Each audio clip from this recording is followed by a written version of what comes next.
It's been properly moved in second. Please call the roll for the vote. All right, motion to approve 2016-108. Assemblymember Gibson. Aye. Gibson, aye. Asajan. Baker. Aye. Baker, aye. Campos. Campos, aye. Jones. Jones, aye. Nazarian. Nazarian, aye. Wood. Senator Roth. Aye. Roth, aye. Bell. Aye. Bell, aye. Canella. Fuller. Galgiani. Galgiani not voting. Lara and Leyva. We're going to hold that item open. Invite other members to come and please vote regarding that item.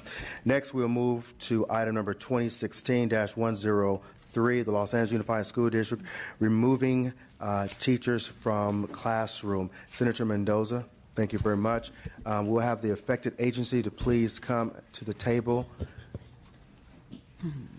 Senator Mendoza, as they're coming and approaching, you're free to provide us with your testimony. Great. Thank you, Mr. Chair. Members, and thank you for allowing me to present my audit request to you today. In every decision that we make, we must always put our children's welfare in the forefront of all discussions. The needs and well-being of our children must be our first priority by removing excellent educators from classrooms for long periods of time and for reasons not related to student safety may not be the answer. As a former school teacher and as a parent, I have concerns about the districts using what is formerly known as house teachers, but more commonly referred to as teacher jail, while investigating complaints against a school employee. Some examples of misconduct include being verbally abusive, excessively missing work, failing to follow the rules for giving standardized tests, sexual misconduct, violence against a student, or drug-related offenses, among others. At this point, the impacts of teacher jail system are unknown. What is known is the potential negative impact of removing a teacher from the classroom. This is particularly important in the case of allegations of sexual misconduct, which must be vigorously investigated and prosecuted. It is important that the school district quickly resolve its issues of sexual misconduct and terminate such employees, while also exonerating those employees who are innocent and returning them to the classroom. This is not always the case. There are multiple instances in which teachers are housed for nearly a year due to allegations of possible financial improprieties for field trips. There's another case in which a teacher was housed during preparation time for advanced placement testing because two students created a catapult device for a science project, which some accuse of looking too much like a weapon. Situations like these can have a profound negative impact on student learning. It is important for students to develop rapport and trust with their teachers, as well as have consistency in their learning environment. This examination of Valley USD hopes to address these issues by determining the effectiveness of this system. This audit is long overdue, and I would ask that it be expedited. I respectfully ask for your aye vote on this item. Madam Auditor. Thank you, Senator. Mr. Chairman. As Senator Mendoza indicated, the various objectives of this audit are really looking at LA Unified School District. There is one objective where he's asked us to collect information from other school districts as to their processes for whether they remove a teacher or do they house teachers when a teacher is subject of an investigation. So we will be conducting a survey of some other school districts. But the primary focus of the audit is LA Unified School District. And the first objective, he's asking us to look at a 5-year window and looking at what the costs were. And in a previous audit, we did that. It's been a few years, but what he's asking us to do above and beyond what we did in the previous audit is not only looking at the cost to house those individual teachers and continue to pay their salaries, but what are the additional costs to the district for bringing in substitute teachers and for a length of time. That prior audit, on average, a teacher was out of the classroom for about 200 days, so there could be extensive amount of need for substitute teachers if that's continuing to occur. So that very first objective is really looking at the overall cost, not just the cost to continue to provide salaries to those individuals who have been housed, but also the costs of bringing in substitute teachers. In addition, looking at the rationale and the process that LA Unified uses to determine when to house and evaluate the appropriateness of that process and the reasons and determine whether or not are there less costly alternatives than housing teachers either in an administrative building at the district grounds, or in some cases, it's my understanding, some teachers remain at home. So really understanding how LA Unified reaches those conclusions, and are there less costly alternatives to that. He's also asked us to look at a selection of teachers, so teachers who have been investigated, and determine whether or not those investigations, number one, were conducted timely, so that, as he indicated, if a teacher is not guilty of that particular allegation, they're exonerated very quickly, but if they are, then there's the appropriate disciplinary action taken. So really looking at their investigative process, the timeliness of that process, and are they following due process procedural, and making sure that the rights of the teachers are respected and due process is carried out. In addition, he's asked us to look at whether housing as a practice is a reasonable practice and whether or not they're following their protocols when they do make a determination to house an individual while an investigation is ongoing. Then for those employees who have actually had some discipline taken. So we would focus at the teacher credentialing, because there are some circumstances where the district is required to report to the Teacher Credentialing Commission, determine whether or not that credential is in jeopardy, but also any disciplinary action that's been taken at the district level, and really asking us to look again at a 5-year window and determining of those employees that have been housed for a significant amount of time, how many of those ultimately were disciplined and what was that final resolution of that particular case. And then the last two objectives, again, looking at a 5-year window, the number of employees who have been housed, and then trying to categorize, to the extent they have information, related to the particular allegation. So are the majority of the teachers being housed for, allegations of sexual abuse or improper conduct with a student, or is it some other category or some other type of allegation? So he's really asking us to try to categorize that information and identify the length of time these individuals are being housed while the allegation is being investigated. And then the final objective, as Senator Mendoza indicated, what's the impact? To the extent we can determine the impact on students, particularly if these teachers have been housed for a long period of time, ultimate resolution is they are exonerated, that teacher has been out of the classroom perhaps for a very lengthy period of time, and that may have a negative impact on the students. So to the extent we can identify any impacts on the students, we will do so. The audit is budgeted about a little over 3,200 hours, about an 8-month audit. The reason it's big is because we know we're going to need to do work at the district. The district is split up into different there's different district offices, but also looking at a 5-year window. In addition, surveying other districts to try to get some information as to what practices other districts use when they're investigating a similar type of allegation at their district. With that, Mr. Chair, I'll do my best to answer questions. Thank you very much. We'll have the affected agency or department give their testimony. State your name for the record.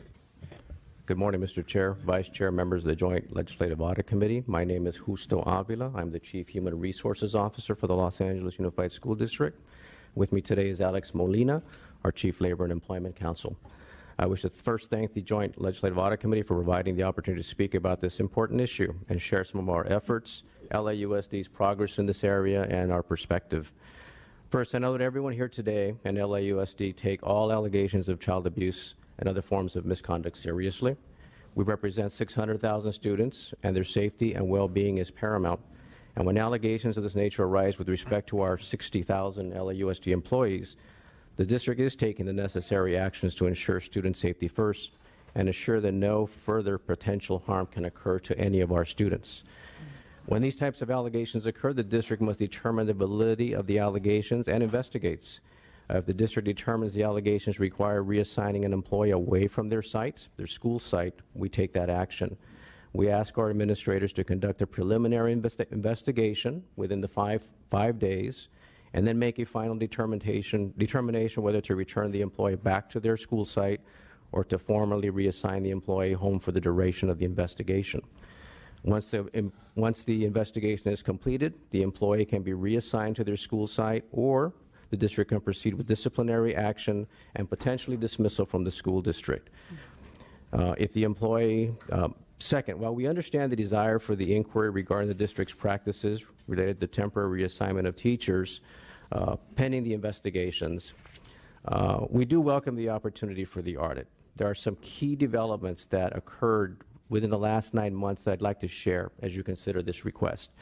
First of all, approximately 9 months ago, the district entered into an agreement with our teachers union, United Teachers of Los Angeles. We recognize the issue. We reached an agreement that basically we meet collaboratively every month. We review the data behind the categorization of the various employees who have been reassigned. At this moment, 73% of the current reassigned employees are reassigned due to sexual misconduct allegations. And I want to make sure that's clear, 73% of our employees. We meet with the president of UTLA, his executive director, or the vice president, and I review personally the information about our reassigned employees. It's been a very good process, and I think we've made lots of changes because of our meetings. We've just recently revamped our procedures one more time in the fall, and we are meeting with our administrators to go over those new procedures to make sure that they are in place, everyone understands them, and we're moving even more efficiently. Recently, we had a follow-up audit in September that was conducted by the California State Auditor's Office. It was a follow-up audit. Within that audit, they found great improvements in the 3 recommended areas, which meant that we had great improvements, including speeding up the investigations by 50%, meeting the California Commission on Teacher Credentialing notification requirements in nearly 100% of the cases reviewed, and the elimination of some data that they felt needed improvement that tracks settlements with employees, so that was taken care of too. The audit found that LAUSD fully implemented all recommendations, found that the district policies included detailed procedures for reporting, investigating, notifying, and reassigning district employees accused of this type of misconduct.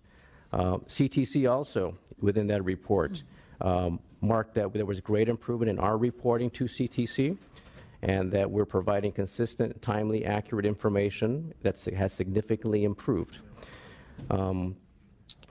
The recent audit lists, the recent audit request lists the number of 700 reassigned employees, but LAUSD is very pleased to present today that we only have 139 reassigned employees. So we've made a marked and significant reduction based on our work during this past 12 months.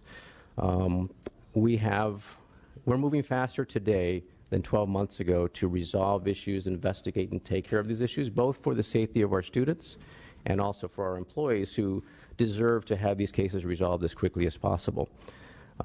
As indicated by the September audit, we've got a very detailed process and procedures in place that guide all our administrators to ensure students first, their safety, and then expedite our process of investigation. We are also engaged in additional training for our administrators around these procedures, and that is a very marked improvement also. So of the 139 reassigned employees, as I mentioned earlier, 73% of them are reassigned because of sexual misconduct allegations. We have to make sure when that occurs that they're not in the classroom with our students. It represents about 0.002% of our employee population, which is still unacceptable, but we want to make sure we are wrapping up those investigations as quickly as possible. I believe we've made and focused a genuine process that makes a difference. It's transparent all the way to the board. I provide monthly reports to the board that breaks down every reassigned employee by category, by employee group, whether they're an administrator, a teacher, or classified employee, the types of allegations, the duration of the investigation, how long they're taking, and they can see the improvement. So if anyone feels that we're in any way reversing back, the data is transparent and available to all to look at and to discuss with us. In closing, I do believe student safety is the most important factor, that those initial 5 days where we determine whether we're going to return an employee back to their classroom is happening. And if the decision is based on the allegations, they're credible and we need to move forth and they pose a risk to our students, then they are reassigned and they are at home during the duration of that reassignment period. Thank you very much for your testimony. Next, we will have any questions or answers from the committee. Senator? You know, I don't know. Is that about 80 employees that are warehoused because of sexual misconduct alleged? Well, You said about 73%, and you have 130. 139 employees. So we're talking about 100 employees who are actually reassigned home pending the duration of the investigation because of allegations of sexual misconduct, either with student or other adults or harassment. I realize that's a fairly small percentage of your employee complement, and I realize it's a little bit off subject, but are you concerned about the fact that you have 100 employees at home because of sexual misconduct allegations? And if so, has that resulted in any change in your procedures? Absolutely. We're concerned that even if we have one case, and our procedures were recently changed again to make sure that every administrator who's handling these cases knows exactly what the procedures are, knows about the 5-day window, knows what to do in the 5-day window, and actually accomplishes that so we can make a final determination whether they can, we've investigated these allegations, they can return back to their work site, or they're going to be reassigned home for the duration. The Council of Great City Schools, an independent organization, has an annual report that shows they compare school districts across the nation, and they show that LAUSD has one of the lowest rates of reassigning employees in urban school districts. So proud of that fact, but not proud of the fact that I have 139 employees that we need to finish and make sure we resolve those cases. Has the fact that you have 100 at home because of sexual misconduct allegations changed your process with respect to training and oversight prior to the time you get to the point of an allegation? Absolutely. I think in the past we had cases where folks were reassigned either to a central location in the past. We don't do that anymore. It's all home. We're reassigning based on some of the issues that were brought up by the senator. Test issues, deficiency issues. There were some issues there that we have now resolved. We don't reassign employees for those issues anymore. If we feel they don't represent a threat to the safety of our students, they go back to the work site while we do our investigation, and we finish that investigation and then take a step after that. Well, again, it's a little bit off topic, but the chair's going to let me ask it, I'm sure. I'm asking about the training and oversight of teachers before they get into trouble. Sure. What are you doing about that? And historically, are your rates of teachers accused of sexual misconduct going down? I believe the rates are going down just because of the numbers quoted in the request for the audit, from 300, 400 down to 100. We're trying to get that to under 100. We do a lot of training of our teachers that are part of our mandated training every year. We do child abuse, sexual harassment training. Every employee in our district must log in, do the training, and we track it. And we find employees that don't do the training. We call the principal and say, you need to meet with a teacher, review it, have them do the training. And we track to the point that every single employee does our annual training in these areas. Our administrators also. We also do specialized training to our administrators. In fact, we're conducting a series now with all local district superintendents, the people who are in charge of these processes, to go over the new procedures that have just been changed and updated one more time based on the input we receive from our teachers union and all the process and employees that we listen and talk to too. Yes. Thank you very much. Member Baker. Thank you. And I'd like to follow up on the training part. We have now made it germane to the subject of the hearing, and that goes to is any of the training that your teachers are currently receiving focused on prevention, or is it primarily focused on if they suspect something, here's how you report it? It's a couple of phases. One is just recognition of what is sexual misconduct, what is sexual harassment, identifying, understanding what it is, understanding the next steps, the reporting procedures of it, understanding your mandated requirements to do this as an educator, and then what to do and how to report it. Sort of covers the spectrum of it all. Okay, this body passed unanimously, and the governor signed last fall a bill that found that the prevention training wasn't happening And I commend your department to go and take a look at that and begin to adopt more prevention-related training. The bill was H.R. 1058. I see our good colleague, Senator Mendoza, perhaps nodding in disagreement, so I welcome his thoughts on that as well. But I think what some of the testimony you've offered in support of this audit, or at least in support of your practices, does raise some concerns about what training is happening.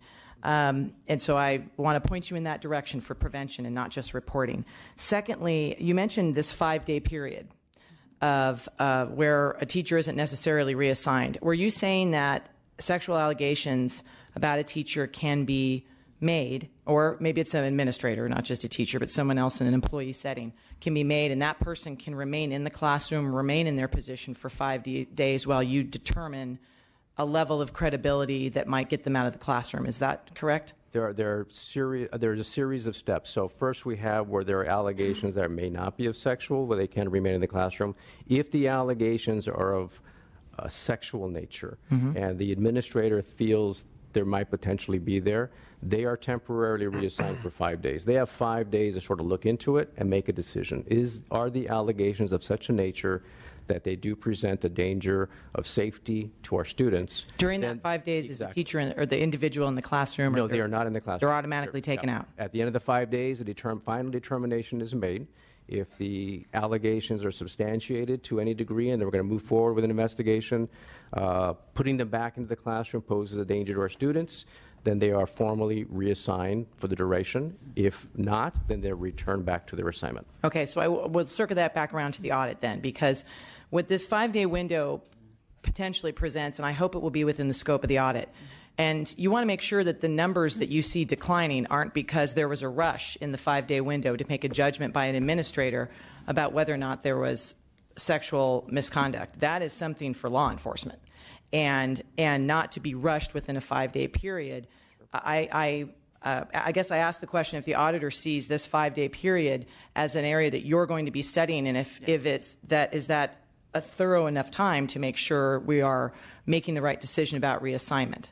Madam Auditor, please. That will absolutely be part of the audit, because we'll be looking at their process, and that's the beginning portion of the process, and determining whether or not that's an appropriate amount of time. And we certainly can look at that and compare it to what other districts use as their protocol. But yes, that will be included in the scope. And on that as well, that we're not just looking at in these numbers, the audit request, we're not just looking at how long somebody is in reassignment housing, teacher jail, however you referred to it, but is that the appropriate amount of time to complete the right investigation? Because if it takes a lot of time to make sure we are doing the right thing by the teacher, but especially the child, then take the time you need to take. I want to make sure that this audit doesn't tie your hands to just look at how long was somebody there and was that following procedures. Is that an appropriate amount of time for a thorough investigation?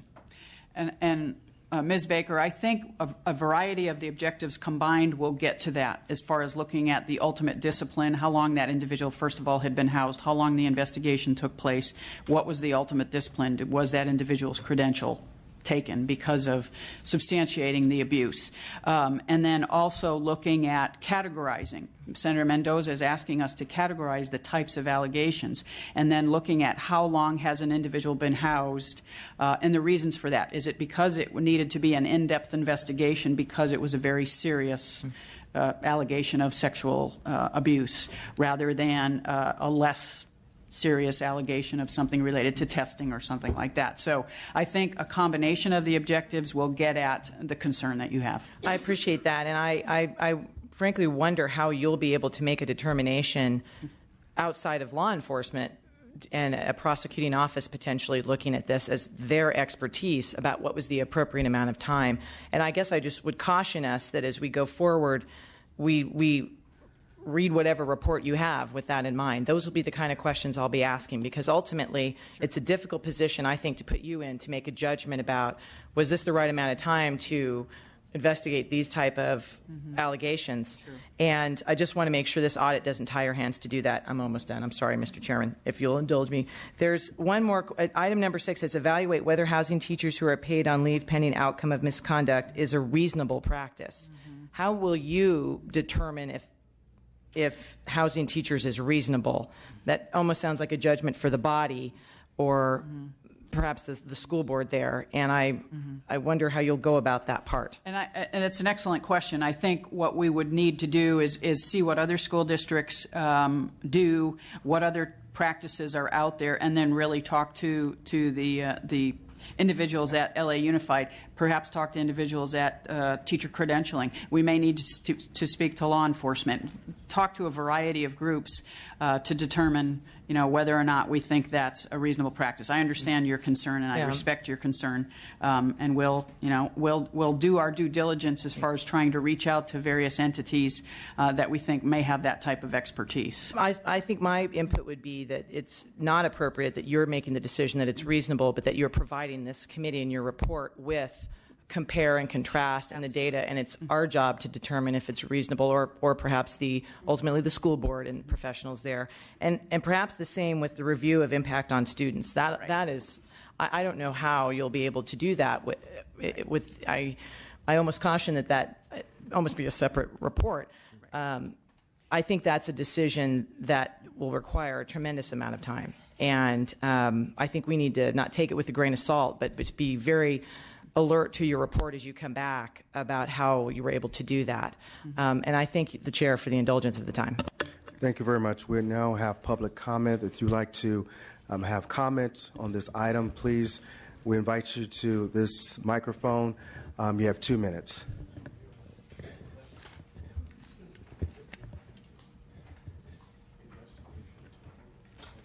Please state your name for the record. My name is Dion Lambert. I'm a teacher in LA Unified. I was one of the house teachers. I've been a teacher for 18 years now, and the housing the process of the being housed was very stressful for me. The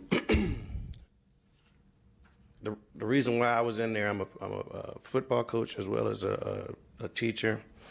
One of my players was dehydrated after practice, and we treated him. We took him, talked to his parents. His mom told his mom to take him in to get looked at. He went into the hospital to get checked up. They kept him overnight, ran tests.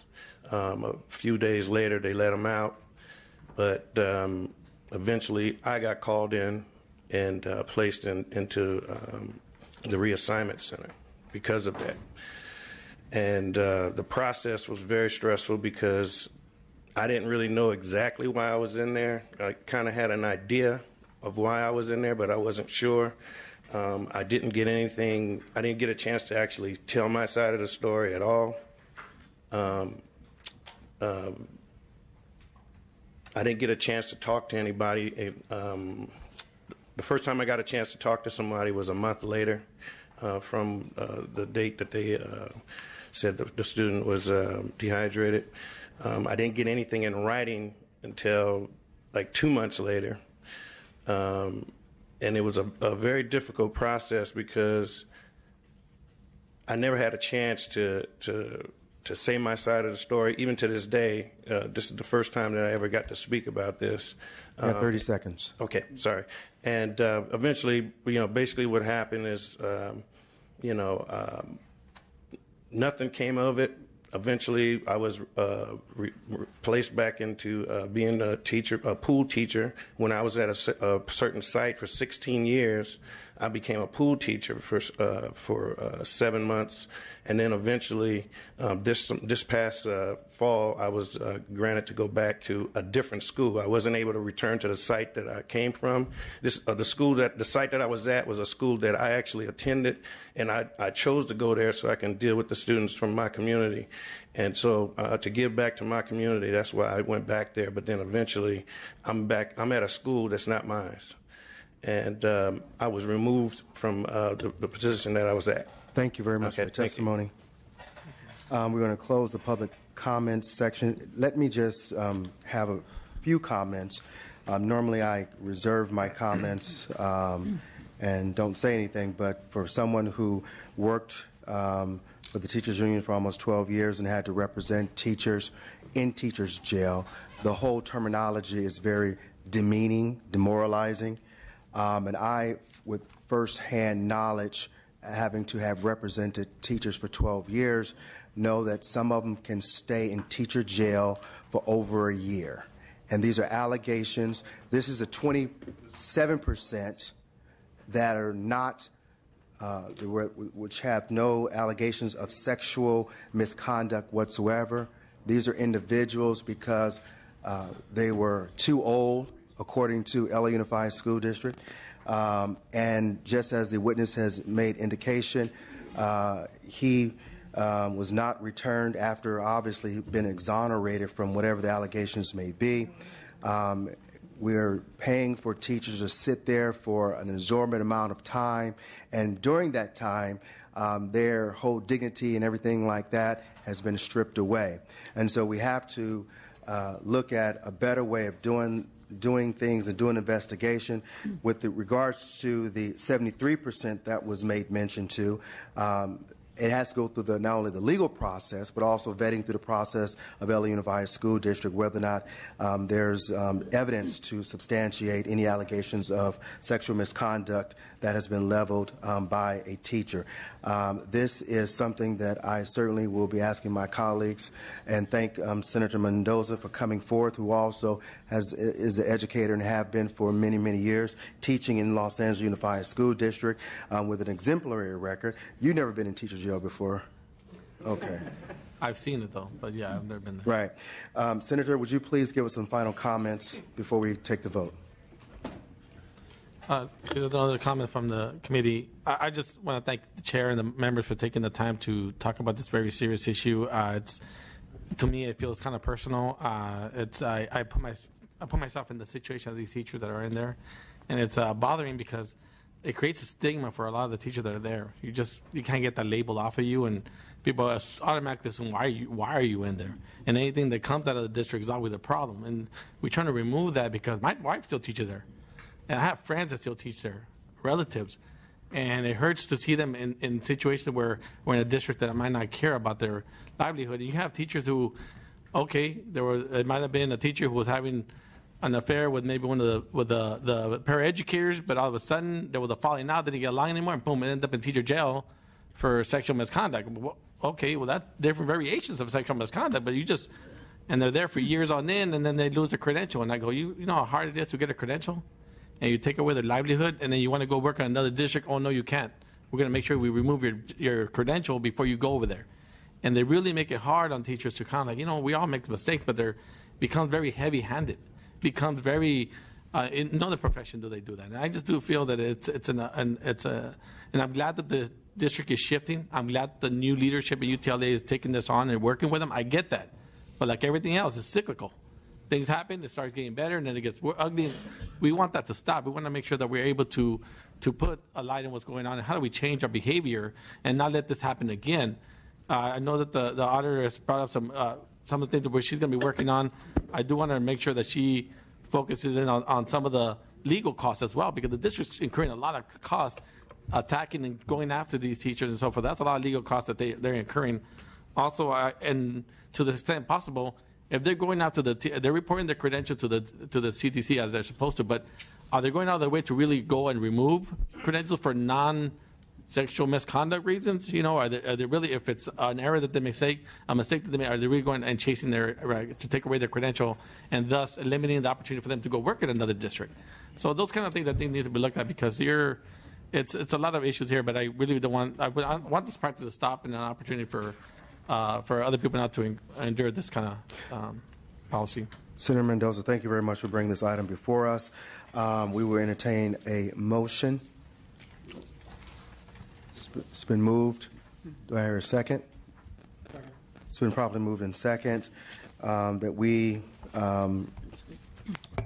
moved for approval on item number 2016-103, the Los Angeles Unified School District, removing teachers from the classroom. Secretary, please call the roll. Okay, motion to approve item 2016-103. Assemblymember Gibson. Aye. Gibson, aye. Ashajan. Baker. Aye. Baker, aye. Campos. Aye. Campos, I. Jones. Jones, I. Nazarian. Wood. Wood, I. Senator Roth. Roth, I. Bell. Bell, I. Canella. Fuller. Galgiani. Lara. Lara, I. Leyva.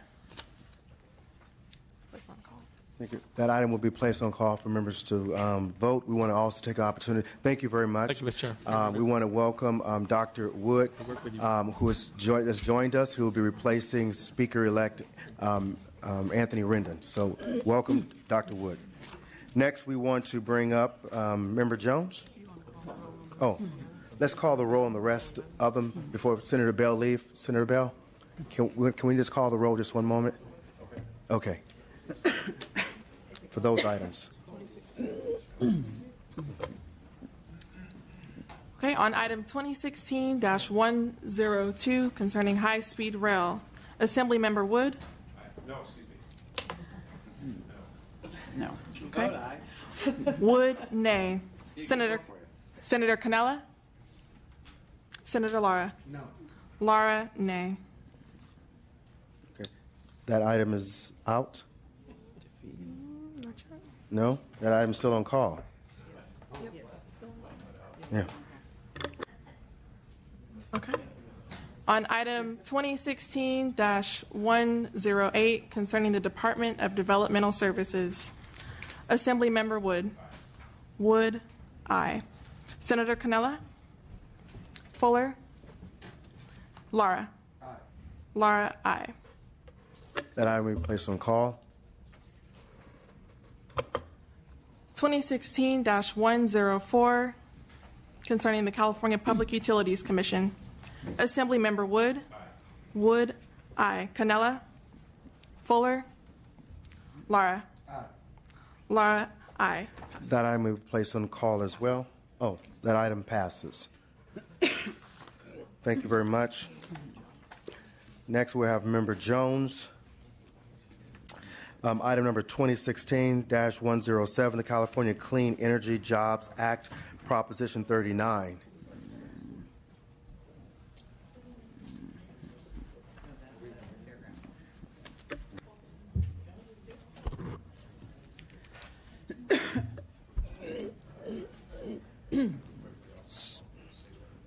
We'll also invite the affected agency to please come up to the table.